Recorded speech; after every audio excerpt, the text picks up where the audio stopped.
logging in. Good afternoon, friends. Welcome to our Life as a Phoenix Facebook Live broadcast. I am Randy Williams, the Associate Vice President for Inclusive Excellence and Civic Engagement here at Elon University. And I'll turn it over to my partner today. Hey.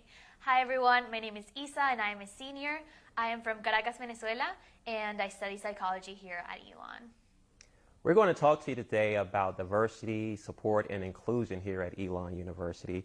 We welcome your questions and encourage you to use the chat that's located on your Facebook screen, and we'll just get right into the questions right now that you posed already. How about that? First, how does Elon define diversity? I'll take this one, Isa, first, and then to get us started. Elon defines diversity as a wide range of differences to include thought, ability, perspectives, experiences that relate across and within human experiences. So we look at a wide range of diversity in the broadest sense of the word, thinking about this as a great opportunity on a college campus to explore these differences. Yeah. My next question that we have here, and I'll let you answer this one, Isa. What resources are in place to support students of diverse backgrounds? Absolutely. So how you were saying, diversity is more than just race and ethnicity, but we have a ton of different resources for our students. So for example, we have our Center for Race, Ethnicity, and Diversity Education, and we also have El Centro de Español as a part of that. So that's a place where I would spend a lot of my time in. Actually, my first on-campus job was with the Creed, and so it was great to have that support system of professional staff, but also student workers who were a part of that big family just for students of the Alana identities.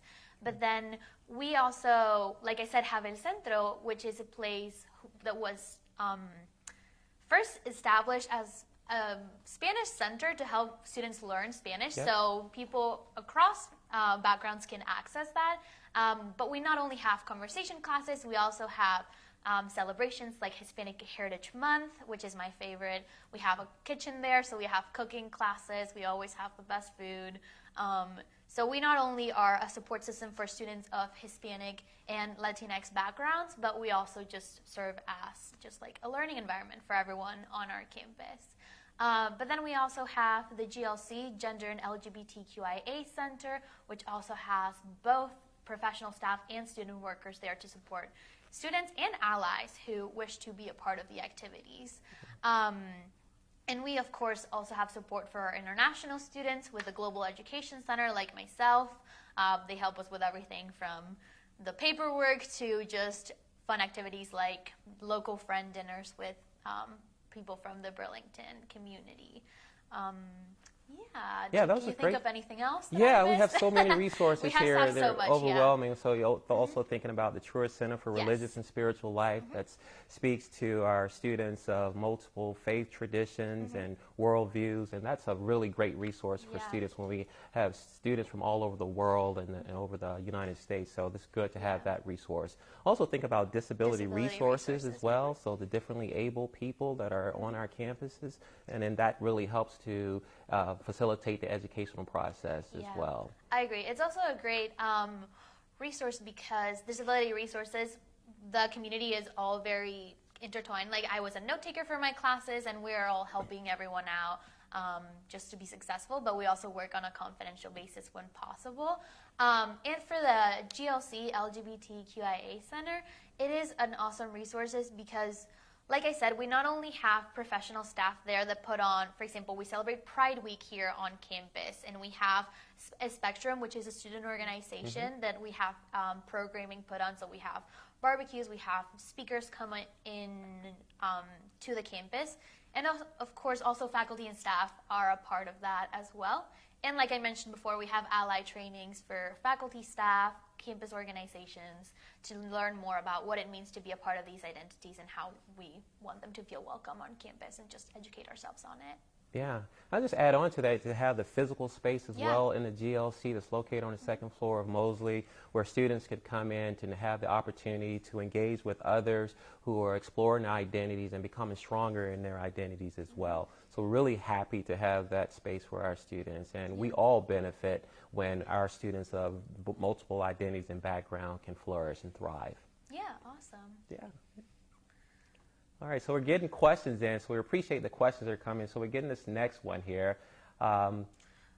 Is the LGBTQ center online? Yeah.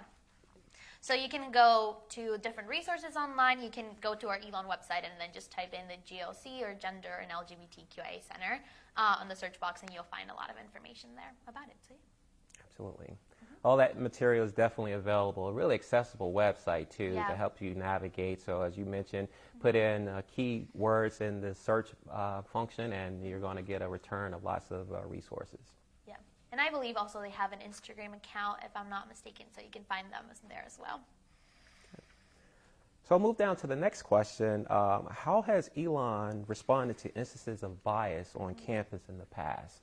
So Elon University is not immune to these cases and these instances, unfortunately, just like they occur in the real world. They do occur here at Elon as well. Yep.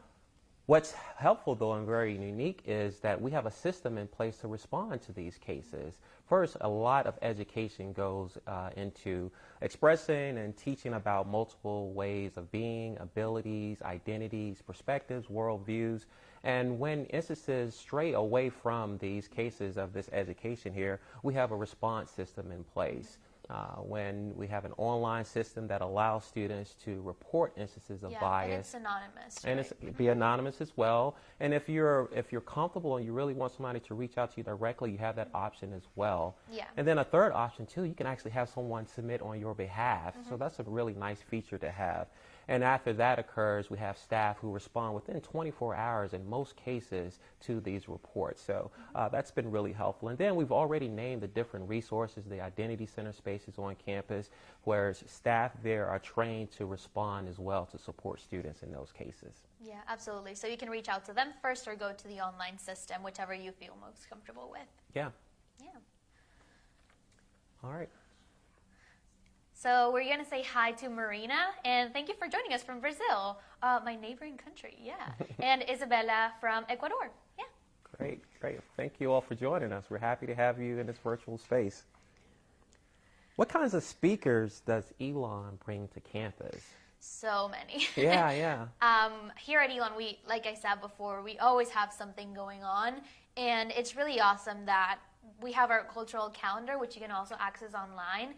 We have a big convocation speaker each semester coming into our campus, so we've had anything from former prime ministers to Supreme Court justices to anything in between, authors. And we also, these spaces, for example, also bring in different speakers. So we have an awesome conference called the Intersect Conference every fall semester, where we talk about diversity and leadership in the cross-section between the two. Yep. And so we have two keynote speakers, one on Friday and one on Saturday. And actually campuses from all over the East Coast essentially come and join us for that. So it's great to foster that conversation not only within our community, but also throughout just other campuses. So yeah, those range for a lot of different things. I don't know if you have some examples in mind. In addition to the Intersect Conference, I think about the Ripple Conference that occurs and takes place. We had a male symposium to occur this past spring here as well. So brought in a speaker. In addition to those two conferences, we also have a conference that's related to the identities of others, like the Black Student Empowerment Day conference that occurs in February. So that's really Black Solidarity Day conference is exactly what it's called. And so, I mean, there are lots of conferences where we bring in speakers along the way. And so lots of spaces, speaker series. You mentioned the cultural calendar that brings in a lot of top speakers as well. Yeah. So we're getting a question about whether there's a way that accepted students of color can meet online. So we actually are hosting an online version of Phoenix Fusion coming up. So for example, students like myself are going to be part of some Zoom talks in rooms. So we're going to be sending out more information about that if we haven't already.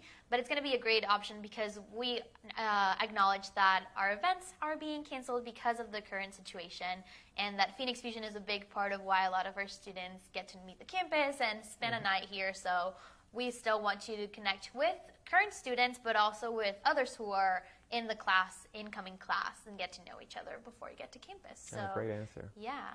Good. What is Elon doing to improve diversity on campus? Wow. I mean, it's So a much. lot. Yeah, it's Yeah. a lot, right? That's right. I mean, Yeah. this diversity topic is, as long as we have people, there always will be a need to improve diversity, I believe. And so they're having the opportunity to have these identity centers that we named earlier, to have these minors, academic minors as well, that focus on aspects of diversity, to bring in the speaker series that we have on campus as well, or other opportunities to improve diversity on campus.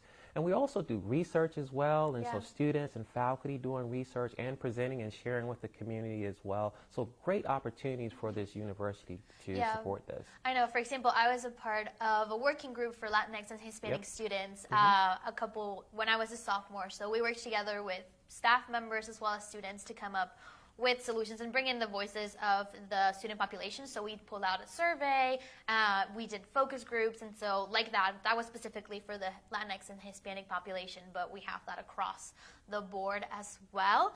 And we're getting another question about just Disability Resources Center.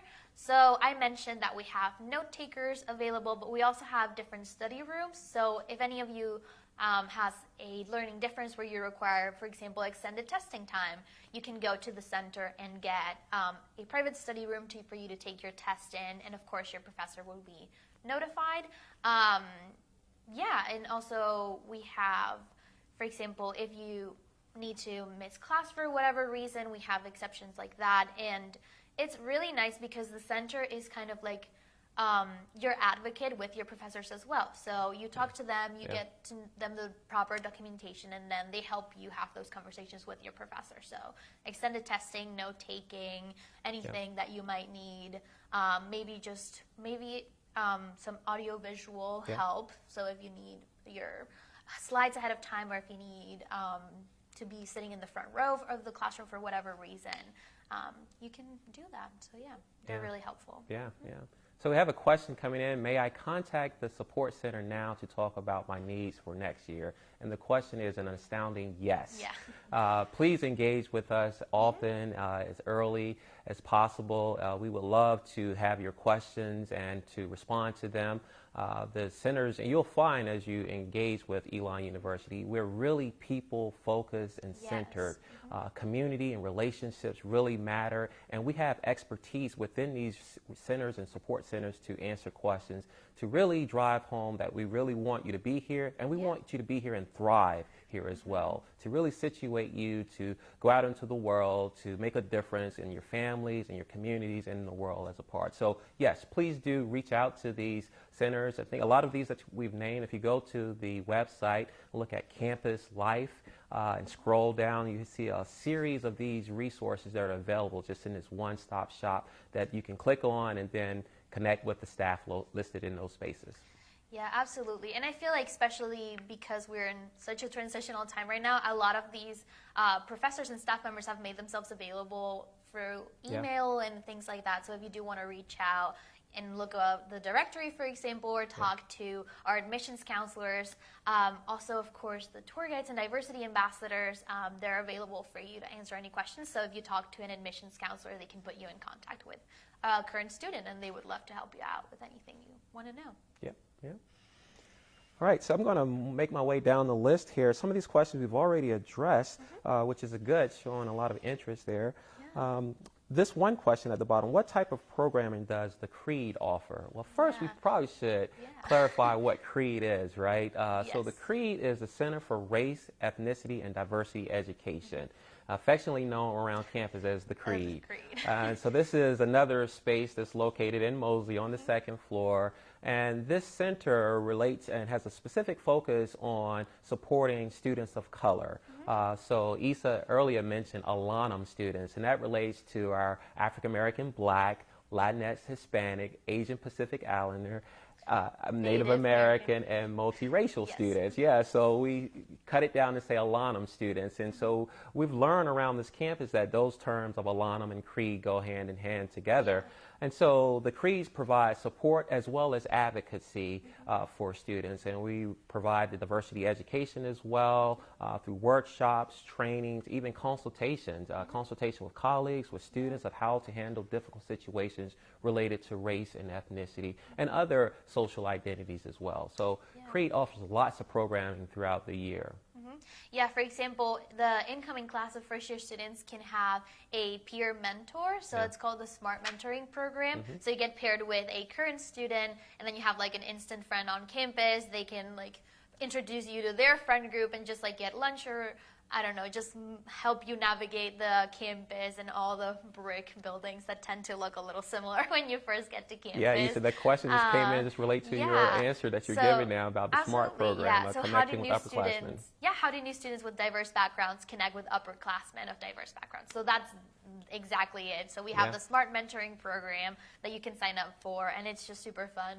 We not only get paired with a mentor, but we also have different activities as a whole group throughout the year. So we have ice cream socials or movie nights, and the CREATE is hosting a lot of these throughout the semester. We also have the Sisterhood Circle and Men of Distinction programs. Glad you mentioned that. Yeah, so you can join that as well. And for example, even now that we are online, we're going to have a Sisterhood Circle meetup over Zoom. And that is a really great experience because you're not only meeting the upperclassmen students, but you're also working with faculty and staff that identify as being faculty and staff of color. So we had a lovely lunch with Sisterhood Circle before the semester was moved online with faculty and staff as well as students. So it was great.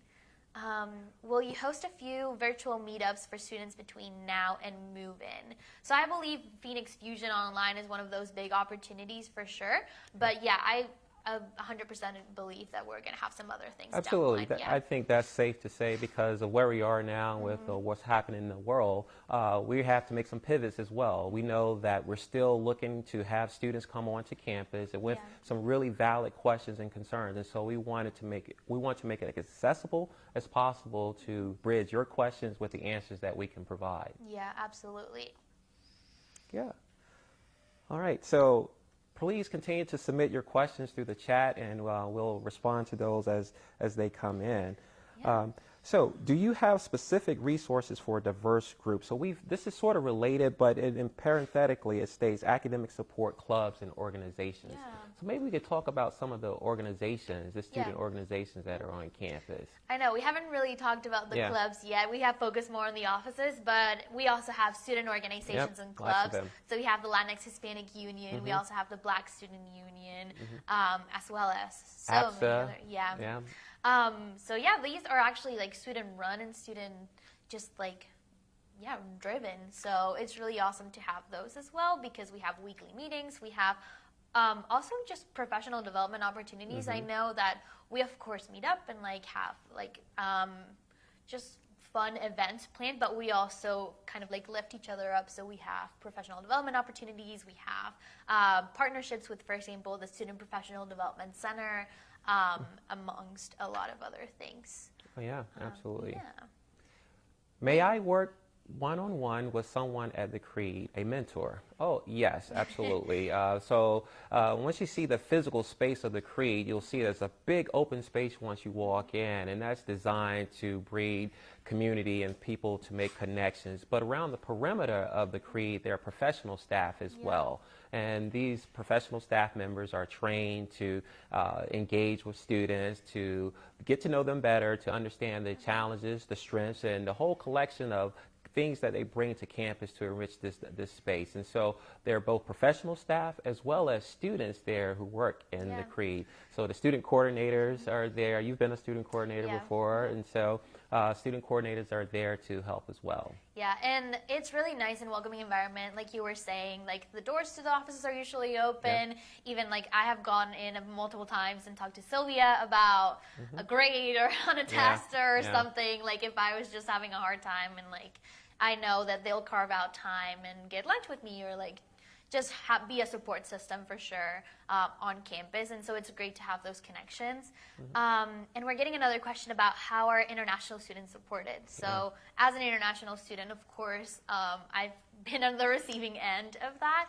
So like I mentioned before, the Global Center, the GEC Global Education Center, is our hub for international students. So they are not only helping us with making sure that our visa status is up and running, that we are keeping up with everything paperwork-wise to stay here, but they're also a great support system.